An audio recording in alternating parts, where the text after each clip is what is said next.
Ne zamandır kötü yorum okumuyorduk. Dedik ki bu araya biz video sıkıştıralım. Bu ara herkes de yapmaya başladı. Biz de bir tane neden yapmayalım dedik, değil mi? Aynen öyle. Dedik hangi oyunu yapalım? Yıllar önce benim oynamış olduğum ve çok severek oynamış olduğum oyunlardan bir tanesi Detroit Become Human direkt aklıma geldi. Neden? Çünkü malumunuz son zamanlarda bir yapay zeka muhabbetidir gidiyor. Dedik hani ona binaen Detroit Become Human kötü yorumu okuyalım dedik. Bir de ülkemizde de sevilen bir oyun aynı zamanda. Hazır Oğuzhan Uğur da Sofya'ya laf sokmuşken biz de yapmayalım, değil mi yani? Control.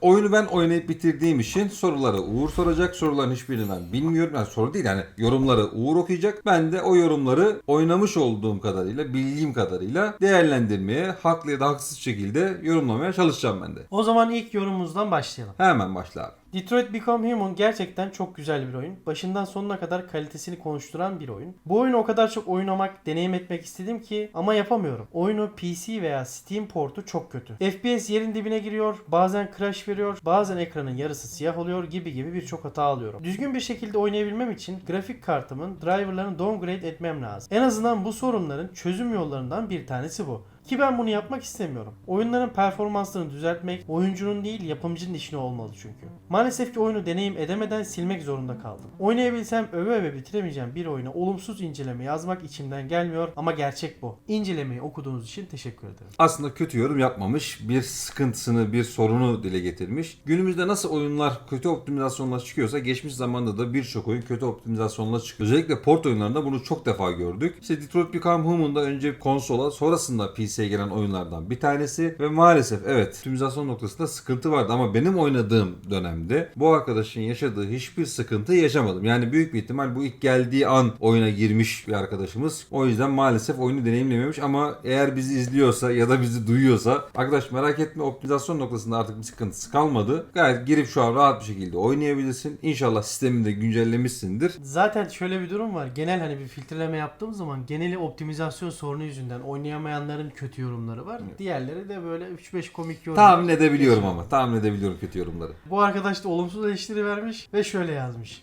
Kılıçdaroğlu'nun o yılda istifa edip etmediğini göremiyoruz demiş. Evet, o yılda da istifa etmiyor maalesef. Bizi ilgilendirmez ama kötü yorum değil, kötü bir eleştiri olmuş yani. Sıradaki kötü yorumumuzla devam ediyoruz. Oyunun hikayesi piyasada bulunan çoğu oyunu ezer geçer. Fakat bilgisayar uyarlamasında optimizasyon berbat. Sürekli crash yiyorum ve hala düzeltemedim. Oyun düzeltilmeden oynamak resmen işkence. Bu oyuna aşık olmasam 2 saatim bile geçirmezdim. Fakat hala bir ümitle oynamayı deniyorum. 12.8 saat oynamış arkadaş. İnatla oynamaya devam etmiş yani. Bayağı zorlamış. İşte bu teknik sorunlar maalesef işte bu kadar güzel bir oyunu haksız bir eleştiriye, haksız da değil aslında, haklılar. Yani iyi kötü çıktığı dönem bir para veriyorsun işte 300 lira 500 lira neyse ama para verip almış olduğun oyunu tam manasıyla, tam performansıyla deneyimleyemiyorsun, oynayamıyorsun. Bu da ağızda kötü bir tat bırakıyor. Yani keza mesela Last of Us da yine çıktığı zaman çok sıkıntılı çıkmıştı optimizasyonlarının anlamında. Ve hani şöyle de bir durum var. Hani Detroit'i bekleyen insan sayısı 5 ise Last of Us'ı bekleyen insan sayısı 50 idi yani. Hani örnek yapıyorum. Kesinlikle. Yani. Ama ona rağmen insanlar inatla oynamaya devam etti. Ama ne oldu? Last of Us gibi çok güzel bir oyun Steam'de kötü bir puanla giriş yapmış oldu. PC platformu için en azından. Kaçınılmaz bir şey bu, o yüzden yani bunlar düzelene kadar hala devam Ama edecek. hikayesi noktasındaki yorumu güzel. Gerçekten hikayesi noktasında birçok oyuna taş çıkarttı. Özellikle hikayeye senin yön verdiğin seçenekler doğrultusunda ilerleyen bir hikaye olmasından dolayı çok başka bir hikayesi vardı. Yani interaktif oyunlar arasında Parmakla parmakla gösterilebilecek oyunlardan biridir yani. Devam et abi. 8 saat oynadıktan sonra çökmesi hiç adil değil. Marcus görevinde androidleri uyandırıp onlara doğru koşmaya başlayınca oyun çöküyor ve ne denersen dene asla düzelmiyor. Edit. Bu hatayı alan AMD kullanıcıları 22.11.2 sürücüsünü yüklesin. Burada çözümü de sunmuş. Bu gerçekten çok güzel bir şey. Yani kullanıcı yorumları işte bu şekilde olduğu zaman hakikaten verimli oluyor. Yani kötü bir eleştiri yapmış. Hani baktığın zaman kırmızı çıkıyor orada ama aslında çok da faydalı, yapıcı bir eleştiride bulunmuş. Kendisine hakikaten teşekkür ederiz. Ki söylemiş olduğu benim de çok böyle oyunun tam kritik böyle can alıcı noktası. Böyle hikayenin pik yaptığı noktada çat oyun çekiyor. Hakikaten çok nahoş bir durum. Gerçekten nahoş bir durum. Aklıma çok güzel benzetmeler geliyor ama hani tam noktada olmuyor yani. O kötü olmuş. Ama dediğim gibi bu da yine teknik bir sorun. Yani oyunun genel diğer olumsuz yönleriyle alakalı herhangi bir şey görmedim hala. Devam et bakalım gelecek mi? Ben sana oyunla alakalı bir kötü olumsuz yorum bul gel dedim. Sadece porttan vuruyorsun. Sadece teknik hatadan Geliyor. vuruyorsun. Hazır mısın? Gel bakalım. Yaptığım seçimler hiçbir şekilde hayırlı bir sonuca ulaşmadı. Hadi lan oradan. Şu anda koltukta oturup hayatımda böyle olduğunu düşünerek acı çekiyorum. Bu oyunu oynamayın. Hadi bakalım. Kesinlikle haksız, kesinlikle yersiz, kesinlikle zalimce bir eleştiri. Yani. Oyunda vermiş olduğun seçimler gerçek anlamda oyunun ilerleyişini etkiliyor. Onu demiyor. Hayırla vesile olmalı diyor. Hep kötü sonuçlandı diyor. İyi sonuçlanan bir seçim olmadı diyor. Var yani. canım, olmaz olur mu? Yani bunu net bir şekilde şeyde görebiliyorsun bir de zaten. Hani oynadığın bölüm bittikten sonra bölüm sonunda yapmış olduğun seçimlerin sonuçlarını görebiliyorsun. Kırılımlarda diğer seçeneği seçtiğinde nereye gideceğini de görüyorsun. Diğer seçeneğin belki olumsuz olduğu yerler de vardır ama genel anlamda yine tamamıyla senin vermiş olduğun seçimler hem ana hikayeyi hem bölüm hikayesini etkiliyor ve olumlu ve olumsuz yönünde değiştirebiliyorsun. Yani bunu birçok yerde gördüm ben. Hani tekrar mesela oyunun bölümü başa alıp birkaç kere oynadığım yerler oldu. Ay böyle ilerlemek istemiyorum, aslında benim yapmak istediğim seçim bu değildi deyip diğer seçeneği seçtiğimde olumlu yönde ilerlediğim yerlerde oldu. Geneli için söylenebilecek bir durum değil. Kesinlikle değil. Çok iyi oyun ama bence daha gerçekçi olabilirmiş. Yani robotlar falan gerçekçi değil. Yani robot ne kadar gerçekçi olabilir? Zaten öyle bir durum var. Ayrıca gerçekçilikten kastı da ne? Onu anlamadım. Hani eğer hakikaten robotların varlığından kaynaklı bir gerçeklik takıntısı varsa şu an yapay zekanın ve robotların neler yaptığı aşikar.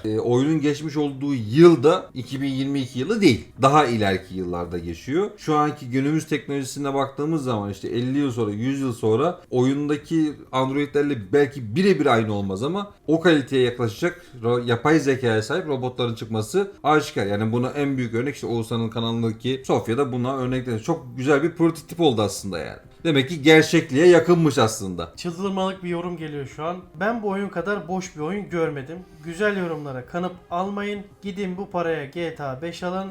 Bunu oynayacağınıza film izleyin. Hay yaşa. GTA 5 oynayın, Minecraft oynayın, PUBG oynayın. Ne işiniz var oğlum Detroit'te? Sizin neyinize Detroit? Yani demek ki işte herkese hitap etmeyebilir. Kabul. Bak hani Çok kısa parantez. Adam 10,5 saat oynamış.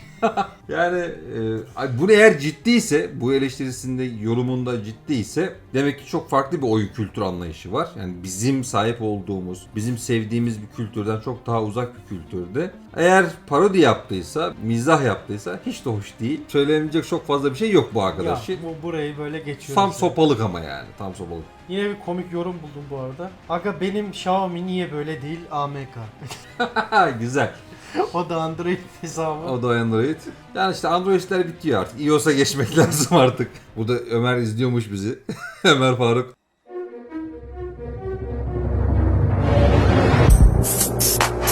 Ömer Faruk sana lafım yok. Sen Samsung'dan devam et abi.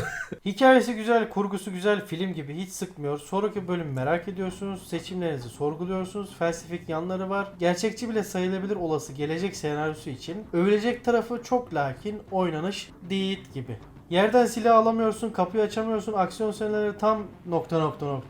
Oynanış Guitar Hero gibi. Buna oyun dememek lazım zira bu başka bir tür. Seçimleri sizi farklı sonlara götürdüğü bir film gibi veya şahane hatalar roman serisi gibi ama oyun değil demiş. Aslında kendisi de yapmış olduğu eleştiride bu farklı bir tür derken aslında bu sorunların cevabını da vermiş oluyor. Bu çok farklı bir tür. Bu interaktif bir oyun, interaktif bir deneyim. Yıllar önce yapmış olduğumuz Detroit Become Human incelemesinde bunun üzerine bayağı da durmuştuk. Yani o videoyu izlemeyenler de muhakkak izlesinler. Hem inceleme anlamında çok güzel bir incelemeydi hem de oyunun vermiş olduğu mesajla alakalı çok güzel yorumlarımız vardı. İncelemeye de kartlardan ulaşabilirsiniz. Şimdi geçelim en önemli noktaya, oynanış noktasındaki eleştirisine. Sizin oyundan ne beklediğiniz çok önemli. Şimdi mesela atıyorum şu an Starfield çıktı mesela değil mi? Starfield oynanışında ne diyoruz? İşte aksiyonu şöyle eksikti, şu vardı, bu eksiklikler vardı. Ama ne diyorlar mesela savunma nokta? İşte bu oyun RPG oyunu, sen bu oyunun RPG'sine bakman lazım. Ya da mesela en son çıkan Baldur's Gate 3 için mesela. Şimdi Baldur's Gate için de şey diyebilir misin işte? Silah yere düştü ya da sopa yere düştü, alamıyorum edemiyorum diye eleştirebilir misin? Ya da bu oyun niye adamı bekliyorsun? İşte niye de hemen vuramıyorum diye eleştirebilir misin? Eleştiremezsin. Çünkü Öyle oyunun türü öyle, oynanışı anlamını şöyle, oyunun kendisi öyle. Detroit Become Human içinde aynı bu kurallar, bu kuramlar geçerli. Oyun seni aksiyona sokmaya çalışmıyor. Oyun seni bir hikayenin baş kahramanı yapmaya çalışıyor. Ve daha da önemlisi, o hikaye farklı karakterlerin gözlerinden gözlemlemene sebebiyet vererek onları anlamanı sağlıyor. Bir yandan robotların, işte androidlerin, yapay zekaya sahip karakterlerin gözünden hikayeye bakıyorsun. Bir yandan insanların gözünden hikayeye bakıyorsun. Bir yandan androidler tarafından sıkıntı yaşamış bir dedektifin gözünden hikayeye bakıyorsun ve farklı farklı perspektiflerden hikayeye tanıklık ediyorsun. Şimdi bu oyunun asıl amacı da buydu zaten. Mesaj vermek. Ve bu mesajı senin yapmış olduğun seçimler noktasında hikayeye yön veriyorsun ve ilerliyorsun. Şimdi böyle bir oyunda, ya ben oyunda işte kapı açamıyorum, işte silah alamıyorum, işte nişan alıp ateş edemiyorum. Ya oyun sana bunu zaten vaat etmiyor. Ya interaktif oyunların zaten amacı bu zaten. Seçimleri yap, ilerle. Ama oynanış o kadar da kötü de değildi, onu da söyleyeyim yani. İnteraktif bir oyuna göre bakarsak ya. Tabii ki bir işte GTA 5 ile ya da ne bileyim bir Max Payne'le onlar kıyaslayamazsın tabii. Kıyaslanamaz çünkü kendi türüyle aynı şeyi kıyaslaman lazım yani. Hani şeyle kıyaslayabilirsin mesela. Heavy Rain'le kıyaslayabilirsin. Beyond Two Souls'la kıyaslayabilirsin. Şimdi ona geldik. Güzel. Tamam, sen ona dedin, geldi. Quantic Dream yine çok uğraşmışsın. Heavy Rain ve Beyond Two Souls'a göre birçok noktada daha iyi iş çıkarmışsın. Muazzam grafik yapmışsın. Lakin bu sefer senaryoyu yapamamışsın. Evet, konsept çok iyi ama senaryo işlemeyince olmuyor işte. Kara'nın hikayesi neden var? Tamamen oyunu yavaşlatmaya yönelik bir karakter olmuş. Kara olmasa oyun daha iyi olacaktı. Belki ortalama puanı 85'e bile çıkabilirdi. Androidleri bence çok iyi irdeleyememişler. Yani nasıl yaratıldılar? Bu kadar insan özelliği nasıl tasarlandı? Ve bu konuya biraz eğilmeliydi senaryoda. Marcus, Connor, Hank güzel karakterler. Böyle seçimlerinize göre ilerleyen senaryoların en kötü özelliği, acaba diğer seçenekleri seçseydim ne olurdu? YouTube'dan izlemek zorunda kaldım. Yani ben ikinci kez oynamam bu oyunu bunun için. Çünkü hem o kadar zamanım yok, hem de oyundaki mekanikleri tekrar etmenin anlamı yok. Crossroads bölümü favorimdi. Genel not 78'di. Şimdi Kara'ya laf söyletmem. Kara benim çok sevdiğim karakterlerden bir tanesiydi. Çünkü oyunun en duygusal sahnelerinin verildiği bölüm Kara'nın olduğu sahnelerdi. Onun yanındaki o kız çocuğuyla beraber hikayede çok güzel bir rolü vardı. Havada kalan bir karakter değildi. Yapay zekası androidler kısmına geldiğimiz zaman işte onların nereden geldiği, nasıl yapıldığı o şirket tarafından zaten oradaki sonuna doğru neden böyle bu çatışmanın sebebine dair çok güzel bilgiler verildi. O da hakeza havada kalmadı, boşluk kabul etmedi. Yapmış olduğum seçimler sonrasında işte ben seçmediğim seçimi tekrardan seçmek için oyunu bir daha baştan oynamam diyor. Bununla alakalı şöyle bir durum var. Yanlış hatırlamıyorsam ya geliştirici firmadan biriydi ya da yayıncı firmadan biriydi. Şunu dedi: bu oyunu bir kere oynayacaksınız ve yapmış olduğunuz ilk seçimler sizin seçimlerinizdir. Gerçek seçimlerinizdir. Oyunu bir daha baştan oynayabilirsiniz. Ya da bölümü, sadece oynanmış olduğunuz bölümü de baştan oynayabilir ve diğer seçenekleri de deneyimleyebilirsiniz. Ama bu vermiş olduğunuz karar size ait olmuyor. Böyle oyunu deneyimlemek istiyorsanız bunun da imkanını sorduk ama tavsiye etmiyoruz şeklinde bir açıklama vardı yanlış hatırlamıyorsam. Böyle bir açıklama yoksa da ben yapıyorum. İlk kararınız sizin kararınızdır. İkinci kararınızsa size ait değil. Kendi işinizdeki bastırdığınız diğer karakterdir Merak. aslında. İnsanın Tamam. başına ya merak. Oyun size bu imkanı veriyor ama oyun size şunu bariz bir şekilde söylüyor: verdiğin ilk karar çok önemli. Ki bazı yerlerde quick time eventler giriyor devreye. Vermiş olduğun kararı zamanında vermen gerekiyor. Hızlıca reaksiyon vermen gerekiyor. Bazıları şu konuda eleştirebilir, işte karar verme zaman dilimi biraz daha uzun olmalıydı diye eleştiriler vardı. Orada da şöyle bir durum var. Çok düşünürsen aslında vermek istediğin kararı değil de diğer kararı verme ihtimalin oluyor. Ama o ilk 3-4 saniyede vermiş olduğun karar senin Kendi gerçek kararına. Oyunu bitirdiğinde tamamıyla senin kendi kararların sonucunda bir oyunu bitirmiş oluyorsun ve almış olduğun keyif çok daha başka oluyor. O zaman son yorumumuzla noktalayalım. Evet. Oyun çok güzel başlıyor ve sizi sürüklüyor. Fakat sonlara doğru artık Hollywood klişelerinden gına geliyor. Bir diğer Quantic oyunu olan Heavy Rain'de de aynı olay vardı. Zengin hikaye adı altında ucuz romanlar yazılıyor. Oyun daha kısa olsa bu o kadar sorun değil. Fakat uzadıkça irite olmaya başlıyor insan. Beni irite ettin. Şahsen benim oyunun sonuna doğru uykum geldi, bir yatayım dedim. 2 ay oldu, yeniden açmadım oyunu. Kısaca oyun gayet keyifli fakat bu hikaye olaylarında bir üst seviyeye geçmesi lazım Quantic Dream'in. O yüzden tavsiye etmiyorum. Quantic Dream'i her türlü konuda eleştirebilirsin. Teknik konularda, optimizasyon konusunda, oynanış konusunda, işte grafik konusunda yani hadi eleştirdin diyelim. Ama Quantic Dream'i hikayesiyle eleştiremezsin abi. Gerçekten eleştiremezsin. Gerçekten hikaye- yaptığı şey o. Yani hikayeyi sen sevmemiş olabilirsin. Buna bir şey diyemem. Hani niye sevmiyorsun demem. Ama hikayeye kötü demek çok başka bir nokta. Şey diyor mesela hani uzatmış. Mesela şeyde bu sıkıntı var. Beyond Two Souls'ta hakikaten bir noktadan sonra hani 15. saatten sonra oyunun gereksiz uzatıldığını düşünüyorum ben. Ama Heavy Rain işinde, Detroit Become Human işinde oyunların süresi tam kıvamındaydı. Bana göre en azından. Şimdi genel itibariyle oyuna baktığımız zaman benim korktuğum şey olmadı. En azından ben çok daha böyle sinir bozucu yorumlar bekliyordum ama yapılamamış en azından. Bak yapılmamış değil mi? Yapılamamış. Çünkü oyun gerçekten özünde çok kaliteli bir oyun çünkü. Şöyle de bir durum var. Yabancı yorumları da birçoğunu ben kontrol ettim. Genel olarak herkesin yorumu, bak burada hani yaklaşık bir 60 tane falan yorum çıkardım. Onların arasında eledim. %80'i hep optimizasyon yüzünden yazan. Dolayısıyla yabancılar da aynı şekilde.